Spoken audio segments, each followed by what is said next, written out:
4 yıl süren bir savaşın son günüydü. Toprak yalnızca düşmanı değil, insanın içindeki korkuyu da gömüyordu. Ve o akıl bir gün bir dadın önünde de aynı kararı verecekti.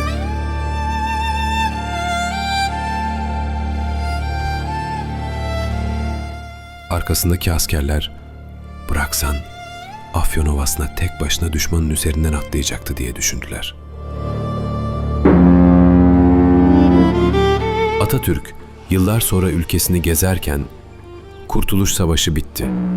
Asıl savaşımız şimdi başlıyor diyecekti. Çünkü düşmanı yenmek başka, yurdu ayağa kaldırmak bambaşka bir mücadeleydi. İstanbul'dan Bursa'ya uzanan bir yolculuk. Ertuğrul Yatı, Marmara'nın sularını yararak ilerlerken Yalova açıklarında kıyıda bir ağaç Atatürk'ün dikkatini çekti. Tek başına duran koca bir çınar, ihtişamlı gölgesinin daveti Atatürk'ün ağzında bir emre dönüştü. "Kıyıya yanaşın, burada biraz dinleneceğim." Yat hız kesti, dalgalar yavaşladı. Çınara yaklaştıkça o sadece bir ağaç değil, geçen zamanın kendisi gibi görünüyordu. Düşündü. Bu gölge sadece dinlenmek için değildi. Bu gölge altında bir ülkenin geleceğini düşünmek içindi. Bu ağacın gölgesinde Cumhuriyet'in yükü taşınabilirdi. Savaş bitmişti. Şimdi toprağın da insanın da onarılması gerekiyordu. Çınarın altına bir süre sonra insanlar yaklaştı.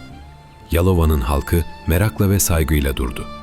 O ağacın bu kıyının bir parçası olduğunu herkes bilirdi.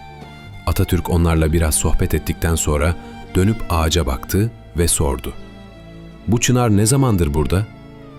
Cevap çok netti. "Dedelerimizden biliriz. Bu çınar asırlıktır paşam." Atatürk o koca gövdeye bir an daha baktı. Yaş rakamdan ibaret değildi. Yaş emanet demekti. Ve yaşam korunması gereken bir değerdi. Bir ağaç için asırlık dendiği an sıradanlıktan çıkar. Bir hatıraya dönüşür. Gölgesinde bulduğu huzur, Yalova'da yapılacak işlere de yön verdi. Bu kıyıda, bu gölgenin yanında çalışılacak diğer olacaktı. Karar böyle doğdu. Atatürk, "Bu ağacın yanına küçük bir ev yapılacak." Bu ev, itibar için değil, Cumhuriyet'in köklerini uzatmak için çalışmak amacıyla yapılacaktı. Ve görev verildi. İstanbul Belediyesi, Atatürk'ün görevlendirmesiyle işe başladı. Mühendisler geldi. Ölçüler alındı. Zemin incelendi. Köklerin yönü düşünüldü. Ağaca dokunmadan ağacın yanında duracak bir yapı tasarlandı. 22 günde 12 Eylül 1929 tarihinde köşk tamamlandı. Ahşabın sıcaklığıyla yaprağın serinliği şimdi aynı kıyıdaydı. Atatürk Yalova'ya gidip geldikçe o ev bir çalışma mekanına dönüştü. Notlar, haritalar, planlar. Bir yanda bir ülkenin geleceği çizilirken öte yanda çınar sessizce büyümeye devam ediyordu. Mevsimler geçti. Dallar biraz daha uzadı. Kökler biraz daha köşke yaklaştı. Gölge biraz daha genişledi. Bir yaz günü, 1930'un sıcak bir gününde o uzayan dallardan biri köşke doğru daha fazla dayanır oldu. Bir gün köşkün içinde çalışmalar sürerken dışarıdan metalin dişe değen sesi duyuldu. Kısa, keskin, insanın içine işleyen bir ses. Testere sesi. O ses belli ki dokunduğu yerde geri dönüşü olmayan bir iz bırakacak kadar rahatsız ediciydi. Atatürk merakla dışarı çıktığında çınarın yanında bir bahçıvan vardı. "Atatürk, ne yapıyorsun?" Bahçıvan durdu. Başını eğdi. Bir gerçeği söylemeye çalışırken dudakları titreyerek, "Paşam, ya köşkü kaybedeceğiz ya ağacı."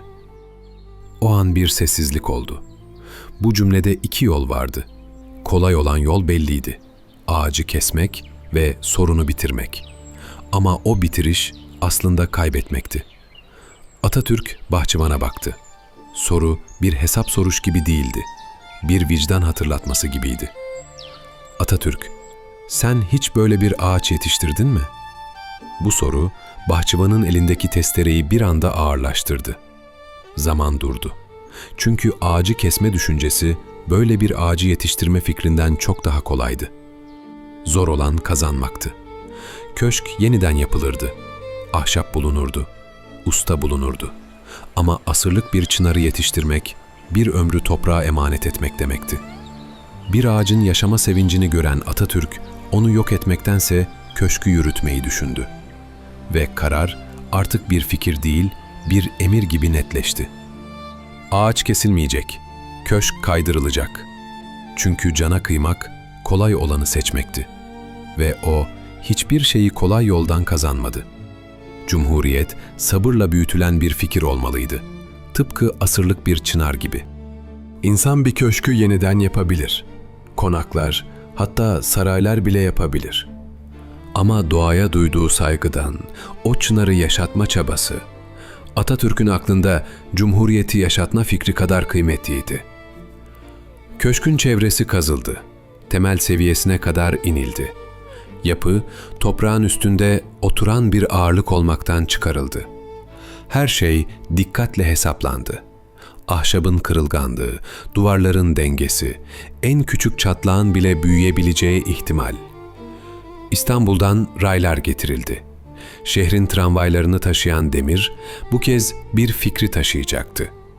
Raylar köşkün altına yerleştirildi. Ağırlık dağıtıldı, denge korundu. Sonra santim santim. Bir binanın yürüyüşü gürültülü olmaz. Bir binanın yürüyüşü nefes tutturur. Her itişte doğanın emaneti korunur. Her duruşta sabırla alınan bir nefes vardır. Köşk yavaşça kaydırıldı. Çınar ağacından 4 metre 80 santim uzaklaştırıldı. Gözle zor fark edilen ama anlamı çok büyük bir hareket. Çınar yerinde kaldı. Dal kesilmedi. Ve insan eli bir kez daha kolay olanı değil, doğru olanı seçti. Bu yüzden o gün Yalova kıyısında sadece bir bina yer değiştirmedi. Bir zihniyet yer değiştirdi. Günler geçti, yıllar geçti. İnsanlar değişti. Ama o köşk, o kararın sessiz tanığı olarak kaldı. Köşk hala ayakta.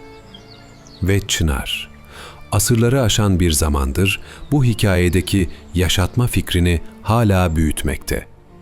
Ve bütün bu hikaye yeniden Afyon'daki o sabaha bağlanır. Çünkü aynı zihin hem cephede hem kıyıda aynı ağırlığı taşımıştır.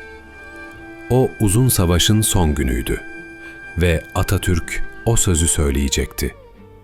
Ordular, ilk hedefiniz Akdeniz'dir. İleri!